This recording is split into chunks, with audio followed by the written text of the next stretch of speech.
శుక్లాంబరధరం విష్ణుం శశివర్ణం చతుర్భుజం ప్రసన్నవదనం ధ్యాయేత్ సర్వవిఘ్నోపశాంతయేత్. గురుర్బ్రహ్మా గురుర్విష్ణుః గురుర్దేవో మహేశ్వరః గురుః సాక్షాత్ పరబ్రహ్మ తస్మై శ్రీగురవే నమః. వ్యాసాయ విష్ణురూపాయ వ్యాసరూపాయ విష్ణవే నమో వై బ్రహ్మనిధయే వాసిష్ఠాయ నమో నమః. కూజంతం రామ రామేతి మధురం మధురాక్షరం ఆరుహ్య కవితాశాఖాం వందే వాల్మీకికోకిలం. శ్రుతిస్మృతిపురాణానాం ఆలయం కరుణాలయం నమామి భగవత్పాదశంకరం లోకశంకరం. వాగర్ధావివ సంపృక్తౌ వాగర్ధప్రతిపత్తయే జగతఃపితరౌ వందే పార్వతీపరమేశ్వరౌ. సూక్తిం సమగ్రేతున స్వయమేవ లక్ష్మీః శ్రీరంగరాజమహిషీమధురైకటాక్షైః. వైదగ్ధ్యవర్ణగుణకుంభనగౌరవైర్యాం కండూలకర్ణకుహరాः కవయోధయంతి. హైమోర్ధ్వపుండ్రమజహన్మకుటం సునాసం మందస్మితం మకరకుండలచారుగండం బింబాధరం బహుళదీర్ఘకృపాకటాక్షం శ్రీవేంకటేశముఖమాత్మని సన్నిధత్తాం. మనోజవం మరుతతుల్యవేగం జితేంద్రియం బుద్ధిమతాం వరిష్టం వాతాత్మజం వనరయూధముఖ్యం శ్రీరామదూతం శిరసా నమామి. ఆపదామపహర్తారం దాతారం సర్వసంపదాం లోకాభిరామం శ్రీరామం భూయో భూయో నమామ్యహం. సింధూరారుణవిగ్రహాం త్రినయనాం మాణిక్యమౌళిస్ఫురత్తారానాయకశేఖరాం స్మితముఖీం ఆపీనవక్షోరుహాం పాణిభ్యాం అలిపూర్ణరత్నచషకం రక్తోత్పలం బిభ్రతీం సౌమ్యాం రత్నఘటస్థరక్తచరణాం ధ్యాయేత్పరేదంబికాం. హరి ఓం. పరమేశ్వర స్వరూపమైన సభకి నమస్కారం.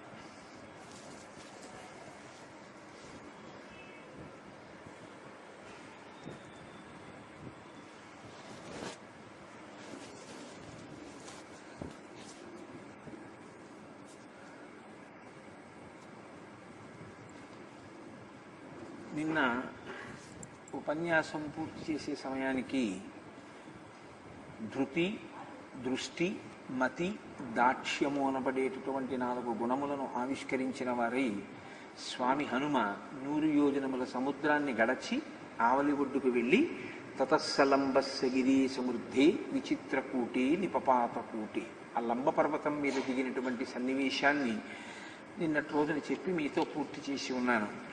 మహర్షి అంటారు, ససాగరం దానవపన్నగాయుతం బలేన విక్రమ్య మహోర్మిమాలినం నిపత్యతీరే చ మహోదధేస్తదా దదర్శలంకాం అమరావతీమివ అంటారు. ససాగరం దానవపన్నగాయుతం, ఆయన సముద్రాన్ని దాటి ఆవలి ఒడ్డుకి చేరారు. ఇప్పుడు అక్కడ ఉన్నటువంటి త్రికూటాచలం అనేటటువంటి పర్వతం యొక్క శిఖరం మీద కాంచన లంక ఉంది. దాన్ని విశ్వకర్మ అలా తయారు చేశారు. 30 యోజనముల వెడల్పు 100 యోజనముల పొడుగు కలిగినటువంటి పట్టణం. దాని రాజద్వారం దగ్గర నుంచి అన్నీ కూడా బంగారంతో చెక్కారు. బంగారంతో తయారు చేయబడినటువంటి హర్మ్యములతో కూడినటువంటి పట్టణం. దేవేంద్రనగరం ఎలా ఉంటుందో, అమరావతి ఎలా ఉంటుందో అలాగే ఉంటుంది. ఎందుకు అలా ఉంటుంది అంటే, వాళ్ళు కోరుకున్న కోరిక అలా కోరుకున్నారు రాక్షసులు. ఒకానొకప్పుడు వాళ్ళు దేవతల మీద విజయం సాధించగలిగినటువంటి పట్టు వాళ్ళకి లభించినప్పుడు వాళ్ళు అడిగారు. వాళ్ళకి రాక్షసులు అన్న పేరు కూడా ఆ సమయంలోనే వచ్చింది. నీటిని రక్షించే వాళ్ళు ఎవరు అని అడిగారు బ్రహ్మగారు. అడిగితే మేము రక్షిస్తామని అంగీకరించిన వాళ్ళందరికీ రాక్షసులు అని పేరిచ్చారు బ్రహ్మగారు. కాబట్టి వాళ్ళు రాక్షసులు అయ్యారు. అప్పుడు నీటిని రక్షించే స్వభావం కలిగిన వారు, నీటిని రక్షిస్తామని అంగీకరించిన వారు కనుక. ప్రళయం అయిపోయిన తర్వాత పునఃసృష్టి సమయంలో జలములలోంచి మొట్టమొదటి చతుర్ముఖ బ్రహ్మగారు ఆవిర్భవించినప్పుడు ఆయన సృష్టించినటువంటి ప్రాణిజాతంలో మేమేం చెయ్యాలి అని అడిగినప్పుడు మీరు నీటిని ఏం చేస్తారు అంటే రక్షిస్తామన్న వాళ్ళు రాక్షసులయ్యారు. తదనంతర కాలంలో వారే ఒకానొకప్పుడు దేవతల మీద పట్టు సాధించారు. సాధించినప్పుడు వాళ్ళు అడిగిన కోరిక ఏమిటంటే, దేవతలకి నాయకుడైనటువంటి ఇంద్రుడికి అమరావతి పట్టణం ఎలా ఉందో, ఎంత వైభవోపేతంగా ఉందో, మాకు అటువంటి పట్టణం కావాలి అని అడిగారు. అడిగితే విశ్వకర్మ వారితో ఏం చెప్పాడంటే, నేను దేవేంద్రుని ఆదేశం మేరకు దక్షిణ దేశంలో 100 యోజనముల సముద్రమును దాటిన తరువాత త్రికూటాచలమనబడేటటువంటి పర్వతం ఉంది. ఆ పర్వత శిఖరం మీద 30 యోజనముల వెడల్పు 100 యోజనముల పొడుగు కలిగినటువంటి ఒక అద్భుతమైన పట్టణాన్ని తయారు చేశాను. ఆ తయారు చేయబడినటువంటి పట్టణం వజ్ర వైఢూర్య మణి మాణిక్యములు పొదగబడి ఉంటుంది, బంగారము చేత తాపడము చేయబడి ఉంటుంది. అది అమరావతికి ఏ విధంగానూ కూడా శోభలో తక్కువది కాదు. దేవేంద్రుడు కోరి కోరి తయారు చేయించుకున్న పట్టణం కాబట్టి అమరావతి తర్వాత అమరావతి లేదా అమరావతితో సమానమైనది. కాబట్టి మీరు అమరావతి వంటి పట్టణం కావాలంటున్నారు కాబట్టి మీరు ఆ త్రికూటాచలం మీద ఉన్నటువంటి కాంచనలంకలో వెళ్ళి ఉండండి అన్నాడు. విశ్వకర్మ దేవతల యొక్క శిల్పి అయితే ఇక్కడ లేదు, కానీ ఉత్తరాఖండలో విశ్వకర్మ గురించి ఒక శ్లోకం ఉంది. ఇప్పుడు నేను చెప్పిన సందర్భాన్ని అనుసరించి చెప్పినప్పుడే అక్కడ అవ్యయ అని ఒక విశేషణం వేశారు మహర్షి. ఆయనకి అవ్యయ అంటే ఆయన ఎప్పుడూ కూడా నశించేటటువంటి స్వభావము ఉన్నవాడు కాడు. విష్ణువే విశ్వకర్మగా ఉంటారు. అందుకే మనం విష్ణు సహస్రనామ స్తోత్రంలో విశ్వకర్మ మనుస్త్వష్ట స్థవిష్ట స్థవిరోధ్రువ అంటుంటాం. అటువంటి విశ్వకర్మ చేత చెక్కబడినటువంటి ఆ పట్టణం రాక్షసులకి ఆలవాలమైంది. ఆలవాలమైనటువంటి ఆ పట్టణంలో రాక్షసులు ఉండి ఉద్ధతితో ప్రవర్తిస్తూ ఉంటే లోకాలకు ఇబ్బంది కల్పిస్తే ఒకానొకప్పుడు శ్రీ మహావిష్ణువు వాళ్ళతో చాలా ఘోరమైనటువంటి యుద్ధం చేశారు. చాలా మంది రాక్షసులు ఆయన చేతిలో తెగటారిపోయారు. మిగిలిన వాళ్ళు సుమాలి అని పేరు కలిగినటువంటి రాక్షసుడు, మిగిలిన వాళ్ళు పాతాళ లోకానికి పారిపోయారు. పారిపోయి పాతాళ లోకంలో ఉండిపోయారు. కాంచనలంక ఖాళీ అయిపోయింది, ఎవరు లేరప్పుడు. ఎవ్వరూ లేకుండా శూన్యంగా ఉండిపోయినటువంటి కాంచనలంక అంత వైభవోపేతమైన పట్టణమైన అసలు అక్కడ ఒక పట్టణం ఉందని, అక్కడ అంత గొప్ప గొప్ప హర్మ్యములు ఉన్నాయని, అంత గొప్ప గొప్ప వీధులు ఉన్నాయని, అంతఃపురం ఉందని ఎవరికీ ఎరుకలో లేదు. దాన్ని మొట్టమొదట మళ్ళీ చెప్పిన వారు ఎవరంటే విశ్రవసో బ్రహ్మ చెప్పారు. విశ్రవసో బ్రహ్మ పులస్త్య బ్రహ్మ యొక్క కుమారుడు. పులస్త్య బ్రహ్మ బ్రహ్మ మానసపుత్రుడు, ప్రజాపతులలో ఒకడు. అటువంటి పులస్త్య బ్రహ్మ యొక్క కుమారుడు విశ్రవసో బ్రహ్మ. విశ్రవసో బ్రహ్మ యొక్క కుమారుడు వైశ్రవణుడు, కుబేరుడు. ఆయన భారద్వాజ మహర్షి యొక్క కుమార్తెని విశ్రవసో బ్రహ్మకిచ్చి వివాహం చేశారు. విశ్రవసో బ్రహ్మ యందు జన్మించిన వాడు వైశ్రవణుడు. ఆయన చతుర్ముఖ బ్రహ్మగారి గురించి తపస్సు చేశాడు. చేసి నాకు ధర్మం కావాలని అడిగాడు. నీకు దిక్పాలకత్వం ఇచ్చి పుష్పకం కూడా ఇస్తున్నానన్నాడు. అంటే ధర్మం ఎక్కడుందో అక్కడ శాశ్వతత్వం ఉంటుంది. ఇప్పుడు ఆ పుష్పకాన్ని తీసుకున్నటువంటి కుబేరుడు తండ్రిని అడిగాడు విశ్వవసో బ్రహ్మని, నాన్నగారు ఏ ప్రాణులకు పీడ కలగకుండా నేను ఎక్కడ ఉండనని అడిగాడు. ఆయన అడిగిన మాటది, నా వలన ఏ భూతములకు ఖేదం కలగకూడదు, అలా నేను ఎక్కడ ఉండను అని అడిగాడు. దక్షిణ తీరంలో కాంచనలంక ఉంది, అది ఇప్పుడు ఖాళీగా ఉంది. ఒకప్పుడు రాక్షసులు ఉండేవారు, నువ్వు ఆ లంకా పట్టణంలోకి వెళ్ళి అక్కడ ఉండు అని చెప్పారు. ఆ లంకా పట్టణంలో కుబేరుడు ఉండేవాడు. మొట్టమొదట మళ్ళీ దాన్ని స్వాధీనం చేసుకుని అక్కడ పరిపాలన చేయడం మొదలుపెట్టినటువంటి వాడు కుబేరుడు. ఆ కుబేరుడు ఒకానొకప్పుడు పుష్పక విమానంలో వచ్చి తండ్రి గారికి తల్లి గారికి నమస్కారం చేస్తున్నాడు. ఆయన తేజస్సుని చూశాడు. రావణాసురుని యొక్క తాతగారు చూసి, ఇంత గొప్ప తేజోమూర్తి ఒకడు పుడితే తప్ప మన రాక్షస జాతికి నాయకుడు దొరకడు. ఇంత గొప్ప తేజస్సు కలిగినటువంటి వాడు జన్మించాలంటే ఇంత గొప్ప తేజస్సు కలిగిన వాడి వలననే జన్మించాలి. కాబట్టి కుబేరుడు ఎవరి వలన జన్మించాడో ఆయన వలననే నా కూతురికి కూడా ఓ కొడుకు పుట్టాలి. పుడితే మళ్ళీ అంతటి తేజోవంతుడు అవుతాడు అని ఒక తండ్రి ఒక కూతురికి చెప్పకూడని మాటలే చెప్పాడు అనుకోవచ్చు. కైకసిని ప్రేరణ చేశాడు. ఆమె రాకూడనటువంటి సమయంలో వచ్చింది. అసుర సంధ్య వేళలో వచ్చి విశ్రవసో బ్రహ్మ సంధ్యావందనం చేసుకుని అగ్నిహోత్రం చేసుకుంటుంటే ఆయన ముందుకొచ్చి నిలబడి బొటనవేలుతో భూమి మీద రాస్తూ నిలబడింది. ఆయన ఎందుకు వచ్చావు అని అడిగాడు. ఆవిడ, నన్ను నా తండ్రి పంపించాడు నీ దగ్గరికి, కానీ నేను ఎందుకు వచ్చానో ఒక ఆడదాని హృదయం నీకు తెలుసు అంది. నువ్వు ఎందుకు వచ్చావో నేను గమనించాను. నీవు కోరుకున్నట్టే సంతానాన్ని ఇస్తాను, కానీ నీవు రాకూడని సమయంలో వచ్చావు. సాయంకాలపు అసుర సంధ్య వేళలో వచ్చావు. స్త్రీ పురుష సమాగమం ఆ సమయంలో జరిగితే ఘోరమైనటువంటి సంతానం కలుగుతుంది. ఇప్పుడు వచ్చి సంతానాన్ని అపేక్షించావు కనుక లోకకంటకులైన వారు నీకు బిడ్డలుగా కలగబోతున్నారు అని రావణ కుంభకర్ణుల్ని శూర్పణకని అనుగ్రహించారు. అప్పుడు ఆవిడ ఏడిచింది. నీ వంటి మహాపురుషుడి వలన సంతానం కలగాలి అని నేను కోరుకున్నది ఆ తేజస్సుతో జన్మించిన వారు లోకకంటకులు కావాలని కాదు, వాళ్ళు లోకోపకారులు కావాలి, ధర్మాత్ములు కావాలి అని కోరుకున్నాను. నాకు అటువంటి బిడ్డను ఒకడు కలగడా అని అడిగింది. అప్పటికి వేళ దాటి చీకటి పడిపోయింది. కాబట్టి ఇప్పుడు నీకు కలిగే కుమారుడు ధర్మాత్ముడవుతాడు అని కనిష్ఠుడిగా ఆఖరివాడిగా విభీషణుడు జన్మించాడు. పుట్టగానే 10 కంఠములతో పుట్టి ఏడ్చాడు కాబట్టి దశగ్రీవుడు అని పేరు పెట్టారు. ఆయనకి రావణ ఆయన నామం కాదు. అంత గట్టిగా అరిచాడని పరమశివుడు పిలిచాడు రావణ అని. అది ఆయన ఉంచుకున్నాడు, బాగుందా పేరని. కాబట్టి ఇప్పుడు ఆ దశగ్రీవుడు తిరిగి పెద్దవాడై తపస్సు చేసి బ్రహ్మగారి వలన వరములు పొందిన తరువాత ఆక్రమించాడు కుబేరుడి దగ్గర. ఎందుకంటే కుబేరుడి దగ్గరికి వెళ్ళినప్పుడు రాక్షసులతో కలిసి ఆయన ఒక మాట అన్నాడు, తమ్ముడా చాలా సంతోషం, నువ్వు విశ్రవసో బ్రహ్మకుమారుడవే కాబట్టి నాకు తమ్ముడివి, నీవు నేను కలిసి రాజ్య పరిపాలన చేద్దాం, ఎందుకు మన ఇద్దరం దెబ్బలాడుకోవడం, కాబట్టి హాయిగా నువ్వు కూడా స్వాగతిస్తున్నాను, నువ్వు కూడా లోపలికి రా రాజ్యంలోకి అన్నాడు. రావణుడు అంగీకరించలేదు.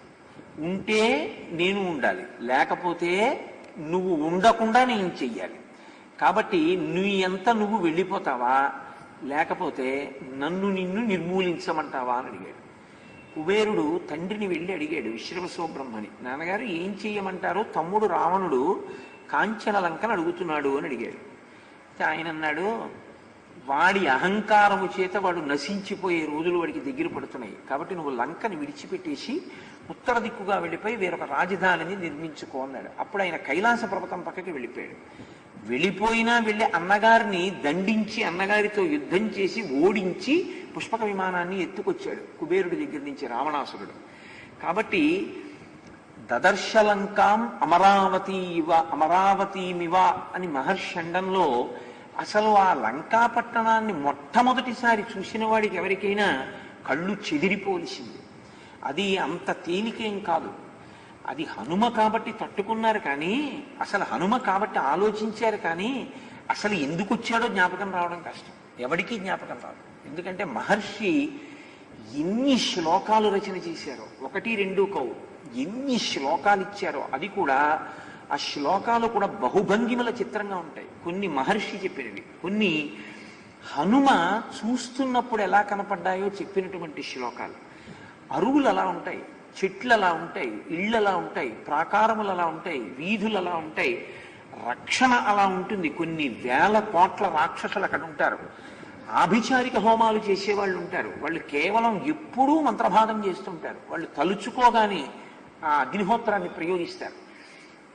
అంత భయంకర స్వరూపులతో నిండిపోయి ఒక చోట మహర్షి అంటారు, పాములతో నిండిన పాతాళం ఎలా ఉంటుందో లంక కూడా రావణ పరిపాలనలో అలా తయారైపోయింది. దుష్టులందరికీ కూడా ఆలవాలముగా మారిపోయింది, ఒక్క ధర్మాత్ముడైన విభీషణుడు తప్ప.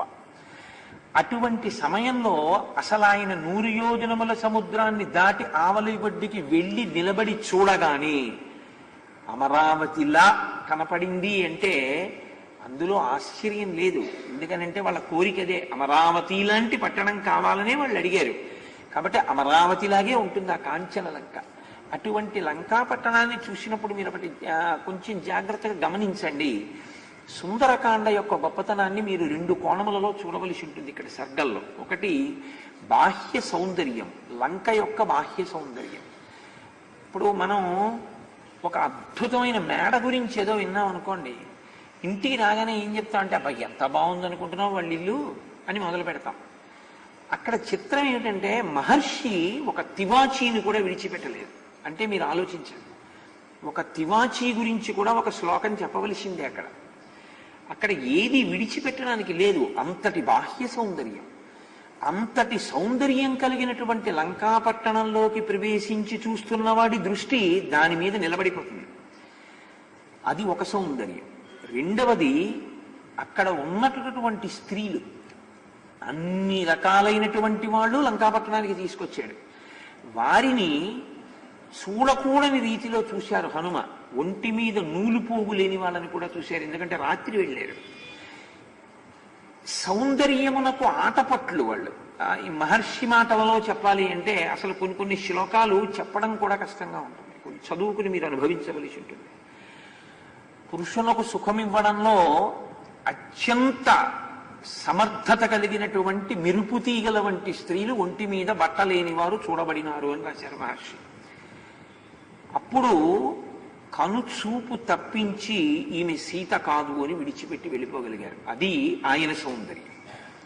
ఇది లంకా సౌందర్యం. ఏకకాలమునందు రెండు సౌందర్యాలు నడుస్తాయి. మీ బుద్ధి ఎక్కడ నిలబడితే అది మీ సౌందర్యం.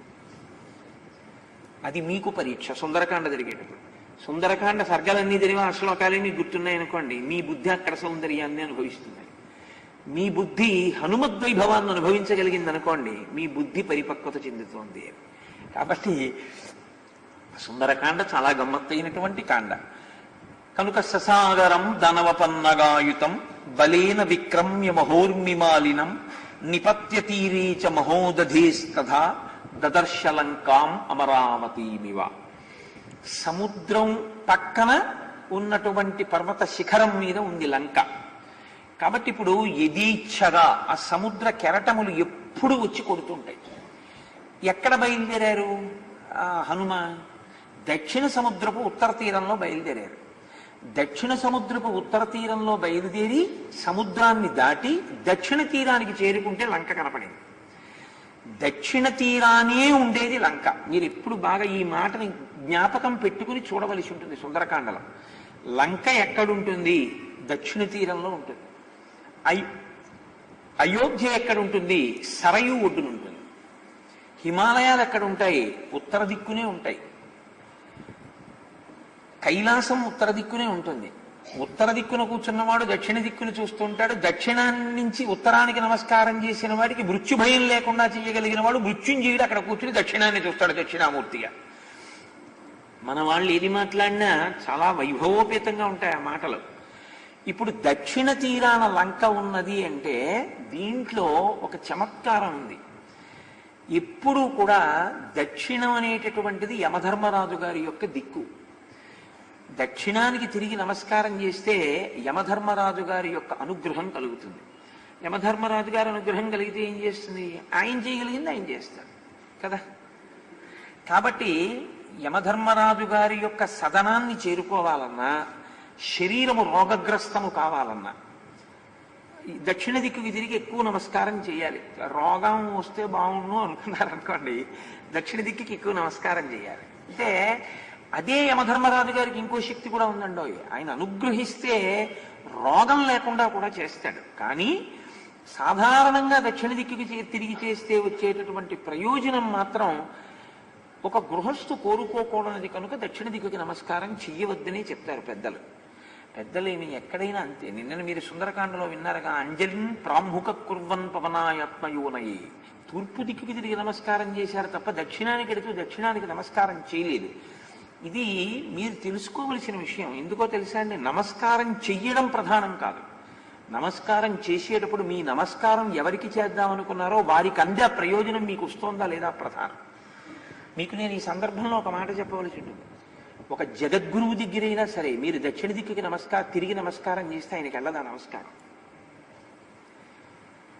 భారతీ తీర్థస్వామి కానివ్వండి, పరమాచార్య స్వామి వారే కానివ్వండి, ఇక్కడికి వచ్చి ఇలా కూర్చున్నారనుకోండి, మీరు దక్షిణానికి తిరిగి నమస్కారం చేశారనుకోండి, ఆ నమస్కారం ఆయనకి వెళ్ళదు. ఆ నమస్కారం యమధర్మరాజు గారికి వెళుతుంది. మీరు తూర్పు దిక్కుకి తిరిగో లేదా ఇంకొక దిక్కుకు తిరిగో నమస్కారం చెయ్యాలి, కానీ దక్షిణానికి తిరిగి మాత్రం చేయకూడదు. గురువుగారు ఎదురుగుండా కూర్చున్న గురువుగారికి చేసినా దక్షిణానికి చేయకూడదు. అందుకే అసలు ముందు పెడుతూనే దిక్కేమిటని అడిగి చూసుకుని నమస్కారం చేస్తారు. అధిష్టానం దగ్గరైనా అంతే. గురువుగారు శరీరం విడిచిపెట్టేసిన తర్వాత అధిష్టానాన్ని నిర్మాణం చేస్తారు. శరీరాన్ని అందులో పెట్టి శివలింగం పెట్టేస్తారు. అధిష్టానం దగ్గరికి వెళ్ళినా దక్షిణానికి తిరిగి నమస్కారం చేయకూడదు. ఉత్తరానికి తిరిగి కానీ తూర్పుకి తిరిగి కానీ సాధ్యమైనంత వరకు ఆ రెండు దిక్కులే నమస్కారానికి. అంటే నేను ఎందుకు ఈ మాట చెప్పవలసి వస్తోంది అంటే అది కూడా సుందరకాండలో అంతర్భాగమే. ప్రతి చిన్న విషయాన్ని, ఉపాసనకి సంబంధించిన ప్రతి విషయాన్ని మీకు చెప్తుంది. నేను మీతో ఒక మాట మనవి చేశాను. నమస్కారము మీ బాధ్యతని అవతల వారి యందు నిక్షేపిస్తుంది. మీరు నమస్కారం చేశారనుకోండి, ఆయన దాన్ని ఏదో సామాన్యంగా పుచ్చేసుకోవడం కుదరదు. ఆయన ఏం చేయాలంటే ఓ ఆశీర్వచనం చేయాలి. ఆయన అలా ఆశీర్వచనం చెయ్యకూడని వాళ్ళు ఎవరో తెలుసా అండి? ఒక్క సన్యాసి చేయకూడదు. సన్యాసి ఆశీర్వచనం చేయరు. సన్యాసి ఏం చేస్తారు అంటే, ఆయన సన్యాసి నమస్కారాలన్నీ పుచ్చుకొని మీకు ఆశీర్వచనాలు చేస్తూ కూర్చున్నారు అనుకోండి, ఇంకా ఆయన ప్రయోజనం ఏమిటి? సన్యాసి ఎప్పుడూ ఆశీర్వచనం చేయకూడదు. సన్యాసి ఏమనాలంటే నారాయణ నారాయణ నారాయణ అనేటప్పుడు నాలుకతో అనడం కాదు, లోపల ఎప్పుడూ ఒక భావన ఉండాలి. వీళ్ళందరినీ ఉద్ధరించేవాడు నువ్వు. కాబట్టి పీఠంలోకి వెళ్ళి నమస్కారం చేసి ఎంతమంది చేశారో అంతమంది నమస్కారాలు అటువైపుకి తిప్పేయాలి. కాబట్టి నారాయణ నారాయణ నారాయణ అంతే తప్ప ఆయన మళ్ళీ వెంటనే ఆయుష్మాన్ భవ అనరు. అది ఎవరనాలంటే గృహస్థాశ్రమంలో ఉన్నటువంటి గురువులు ఆశీర్వచనం చేయాలి. ఇప్పుడు మీరు ఒక నమస్కారం చేస్తే ఆయన మీకు ఆశీర్వచనం చేయాలంటే మీ బాధ్యత ఆయన తీసుకోవాలి. మీ బాధ్యత ఆయన తీసుకోవాలి అంటే ఆయన ఆ నమస్కారం అందితే కదా మీకు ఆయన చేయడం ఆశీర్వచనం. మీరు ఆ దిక్కుకి తిరిగి చేయకుండా మీరు అన్య దిక్కులకి చేసిన నమస్కారంతో ఆయన మీకేం ఆశీర్వచనం చేస్తారు? కుదరదు. ఆయన కూడా చేయలేరు. అప్పుడు ఆయన ఆ నమస్కారం ఆయనకు అందదు. కాబట్టి దక్షిణ దిక్కుని పరిహరించవలసి ఉంటుంది నమస్కారంలో. కాబట్టి ఇప్పుడు దక్షిణాన లంక ఉంది అంటే శరీరములన్నీ దక్షిణానికే వెళ్ళిపోతాయి. ఊరికి దక్షిణ దిక్కున శ్మశానం ఉంటుంది ఎప్పుడును. ఏ శరీరములైనా సరే ఏం తోచట్లేదండి, కాలక్షేపం లేదు, అలా ఓసారి అలా శ్మశానానికి వెళ్ళొద్దాం ఏంటని ఎవరు అనరు. అలా ఎవరంటారు? అలా ఎవరు అనరు. కానీ ఎప్పుడూ నేను వెళ్ళను అన్నా చిట్ట చివర వెళ్ళిపోవలసింది మాత్రం శాశ్వత చిరునామా అదే, అక్కడికే వెళ్ళిపోతుంది. పుట్టినటువంటి ప్రతి శరీరము కూడా పెరిగి పెద్దదై వికారమును పొందిన తరువాత ఎక్కడ అంతరించిపోతుందంటే, ఎక్కడ లయమైపోతుందంటే పంచభూతాల్లోకి శ్మశాన వాటికి ఎందు లయమైపోతుంది. కాబట్టి మీరు లంక దక్షిణ తీరమున ఉన్నది అన్న మాటకు అర్థం ఏంటంటే ఈ శరీరమును యోగిగా చూస్తున్నారు హనుమ. అందుకే ఓం యోగినే నమః అని హనుమకి అష్టోత్తర శతనామ స్తోత్రంలో ఒక నామం. ఆయన యోగి పుంగవుడు. యోగి అంటే పతంజలి యోగ సూత్రాల్లో అనేన యుజ్యతే ఇతి యోగః అని. ఆయన ఏది ఒక్కటో, ఏది సత్యమో, ఏది శాశ్వతమో ఆ సత్యము తానుగా నిలబడి, ఏది అసత్యమో, ఏది కాలమునందు వికారమును పొందుతుందో, ఏది కాలమునందు పుట్టి కాలమునందు పెరిగి కాలమునందు వెళ్ళిపోతుందో ఆ వెళ్ళిపోయేదాన్ని వెళ్ళని దానిగా ఉండి చూడడం యోగి లక్షణం.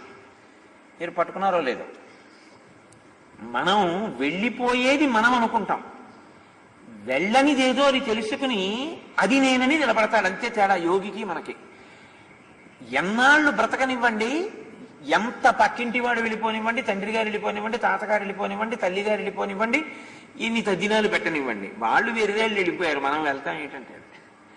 అంటే ఎందుకంటాడంటే ఆ మాట మనం చచ్చిపోము అన్న మాట వరకు సత్యం అండి. మనకి చావు లేదు. ఎప్పుడు లేదు? మీరు ఆత్మ అని మీరు అనుభవంలోకి వస్తే చావు లేదు. ఆత్మకి చావేది. కానీ నేను ఆత్మని చావు లేదన్నవాడు గొప్పవాడు, నోటితో కాదు అనుభవంలో. నేనిది అని నాకు చావు లేదన్నవాడు అజ్ఞానంలో ఉన్నవాడు. యోగి ఏం చేస్తాడంటే తాను ఆత్మగా నిలబడి కదిలిపోయి పడిపోయేటటువంటి శరీరాన్ని సాక్షిగా చూస్తూ ఉంటాడు. ఆ అనుభవంలోకి వెళ్ళిపోయిన వాడి మాట చాలా గమ్మత్తుగా ఉంటుంది. అది ఏంట్రా ఈ మాటలో అనిపిస్తుంది. మహర్షి దగ్గరికి వెళ్ళి ఒకప్పుడు రమణ మహర్షి దగ్గరికి ఒక ఆయన, మీరు రాత్రి బాగా నిద్రపోతారా అని అడిగారు. అడిగితే ఆయన అన్నారు, అవును ఇది నిద్రపోతుంది అన్నారు. మరి మీరు అన్నారు, నేను నిద్రపోతున్న దానికి సాక్షిని అన్నారు. ఇది నిద్రపోతోందని నేను తెలివిగా ఉండి చూస్తూ ఉంటాను, ఇది లేచిందని నేను చూస్తూ ఉంటాను, ఇది కలకంటోందని నేను చూస్తూ ఉంటాను. దీని మూడవస్థలకి నేను సాక్షిని, నాకు మాత్రం అవస్థలు లేవు. ఆ నేను ఏది యథార్థమైన నేనో అది నేను, అది ఆత్మ. ఆ ఆత్మగా నిలబడిన యోగి శరీరాన్ని సాక్షిగా చూస్తాడు. ఒక శరీరాన్ని కాదు, తన శరీరానికి తాను సాక్షి. ఒక్కొక్కసారి ఆ స్థాయిలో ఉన్నప్పుడు సమస్త జగత్తుకి, జగత్ అంటే వచ్చి వెళ్ళిపోయేది, ఒక శరీరం ఎలా వచ్చి వెళ్ళిపోతుందో అలా మీరు శరీరమును లోకమంతటి యందు చూస్తే వచ్చి వెళ్ళిపోయేటటువంటి సమస్త ప్రాణుల యొక్క సమాహారమునకు జగత్ అని పేరు. జాయతే గచ్చతే ఇది జగత్. ఏది పుడుతుందో ఏది వెళ్ళిపోతుందో దానికి జగత్ అని పేరు. అంటే మీకు ఇంకా తేలిగ్గా చెప్పాలంటే డేట్ ఆఫ్ బర్త్ ఉన్న ప్రతిదీ జగత్తులోకే వస్తుంది. ఎందుకని? Date of birth presupposes date of death. పుట్టింది అని మీరు అన్నారంటే చచ్చిపోతుంది ఖాయం, అది వెళ్ళిపోతుంది. ఈ శరీరానికి ఒక డేట్ ఆఫ్ బర్త్ ఉంది, ఇది ఒక తేదీన పుట్టింది కాబట్టి ఇది ఖచ్చితంగా ఒక తేదీన చచ్చిపోతుంది, ఇది వెళ్ళిపోతుంది, ఇది ఉండదు. ఇది ఉండదన్న విషయాన్ని ధైర్యంగా అంగీకరించగలిగితే అప్పుడు నీ దృష్టికోణం ఎట్టెడుతుందంటే మరి వెళ్ళనిది ఏది అని అడుగుతావు. ఇది ఉంటుందండి అలా అనకూడదండి, ఇది ఉంటుందండి అన్నారు. అలా అస్తమానం అనుకోమని కాదు నా ఉద్దేశ్యం. విచారణ యందు, ఆత్మతత్వ విచారణ యందు మీరు ఆ నిర్ణయానికి రావలసి ఉంటుంది. ఇది ఉండదయా, ఇది వెళ్ళిపోతుంది ఒకనాడు. దీన్ని కట్టెల మీద పెట్టి అగ్నిహోత్రంలో సంస్కారం చేస్తారు, అప్పుడు ఇది కాలిపోతుంది. కానీ ఇది కాలిపోతూ ఉండడాన్ని ఒకటి చూస్తూ ఉంటుంది, కాలిపోతోందని. అది ఏదో అది నేను అన్ననాడు మీరు నిజమైన నేను యందు నేనుగా నిలబడ్డారనుకోండి, సత్యమునందు అసత్య వస్తువుని మీరు సత్య వస్తువుగా నిలబడి చూస్తారు. అప్పుడు వీటితో చూసేది బాహ్యం, దానితో చూసేది ఆంతరం. తనలో తాను నిలబడి తనని తాను సాక్షిగా చూస్తాడు. ఆ చూపుకి ఈ కన్ను పనికిరాదు, చూపుకి లోకన్ను కావాలి. ఆ లోకన్ను ఉన్నవాడి గురించి చెప్పడం సుందరకాండ ప్రారంభం. అందుకే ఒక యోగి కథ ప్రారంభం అవుతోంది, అంతఃవిచారణ ప్రారంభం చేస్తున్నారు. అందుకే ఉపాసన కాండ సుందరకాండ అన్నారు పెద్దలు. ఇది ఆత్మతత్వం వైపుకి ఎలా వెడుతుందో, ఒక యోగి యొక్క గొప్పతనం ఎలా ఉంటుందో చెప్తారు. యోగికి ఉన్న గొప్పతనం ఏమిటో తెలుసా అండి? అటువంటి సత్యము అయినటువంటి వస్తువు యందు తాను సత్యముగా నిలబడిపోయిన వాడి నోటి వెంట వచ్చినది సత్యం. మీరు పట్టుకున్నారో లేదో? నేను ఒక మాట చెప్పాను అనుకోండి, ఆయన సత్యం చెప్పారండి అంటారు. ఆయన సత్యం చెప్పారండి అంటే నేను జరిగిపోయినది ఉన్నది నేను మాట్లాడితే నేను సత్యం చెప్పినట్టు.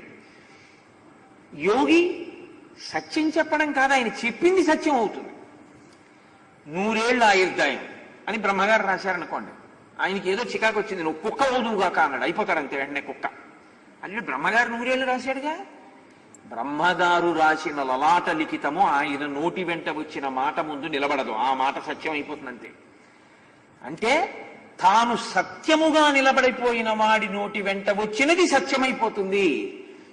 ఈ స్థితిని పొందారు కాబట్టే హనుమ నోటి వెంట సుందరకాండలో ఏ మాటలు వచ్చాయో తర్వాత రామాయణం అంతా అదే. కాబట్టి ఇప్పుడు ఆయన ఆత్మను అనుభవించినటువంటి గొప్ప యోగి, సాధకుడు, అంతే. అంతకన్నా ఇంకేమీ చెప్పకండి ఆయన గురించి. అలా చూస్తేనే మీకు రామాయణం అందం. కాబట్టి ఇప్పుడు ఆయన ఆ లంకని చూస్తున్నారు అంటే ఒక శరీరానికి సాక్షిగా చూస్తున్నారు. ఇప్పుడు ఆ లంక, కాంచన లంకకి ఏవి తగులుతున్నాయి? సముద్ర కెరటములు తగులుతున్నాయి. కెరటం చూడండి ఎక్కడ పుడుతుంది? సముద్రంలో పుడుతుంది. సముద్రంలో పుట్టి సముద్రంలో పెరుగుతుంది, సముద్రంలో పెరిగి సముద్రంలో ప్రయాణం చేస్తుంది, సముద్రంలో ప్రయాణం చేసి సముద్రంలో విరిగి పడిపోతుంది, మళ్ళీ వెనక్కి వెళ్ళి సముద్రంలో కలిసి. తప్ప సముద్రం కన్నా కెరటం వేరా కాదు, సముద్రమునందే కెరటము పుట్టింది. అలా ఈ కెరటములు ఎప్పుడూ వస్తుంటాయి, కొడుతుంటాయి, వెడుతుంటాయి, కొడుతుంటాయి, వెడుతుంటాయి. కెరటములు లేని సముద్రం మీకు ఎప్పుడు ఉంటుంది. కెరటాలు మాత్రం వస్తూనే ఉంటాయి, కొడుతూనే ఉంటాయి, వెడుతూనే ఉంటాయి. ఈ శరీరాన్ని కూడా 6 కొడుతూ ఉంటాయి ఎప్పుడు, అవే 6 కెరటాలు. దీన్ని ఎప్పుడూ కొడతాయి. ఆఖరి కెరటం కొట్టినప్పుడు ఇది పడిపోతుంటుంది, మళ్ళీ ఇంకో కొండని కొడుతుంటాయి, అంటే ఇంకో శరీరాన్ని కొడతాయి. శరీరం అనే కొండని మాత్రం ఈ 6 కొట్టకుండా ఉండవు. అవే ఆ కెరటములే 6గా చూసినప్పుడు షడూర్ములు అంటారు. ఇవి మనుష్యులకని మీరు అనుకోకూడదు, ఇవి సమస్త ప్రాణిజాతమునకు ఉంటాయి. అన్ని ప్రాణులకు, సమస్త ప్రాణులకు ఉన్నటువంటి దీన్ని చూసి మీరు కారుణ్యమును పొందగలిగితే మీ దృష్టికోణంలో మార్పు వస్తోందని గుర్తు. మీరు ఋషి అవుతున్నారు అని గుర్తు ఏమిటంటే మీలో ఉన్న అనుభవాన్ని ఇతర ప్రాణుల యందు ఉన్న అనుభవాన్ని ఒకటిగా షడూర్ములలో చూడగలిగితే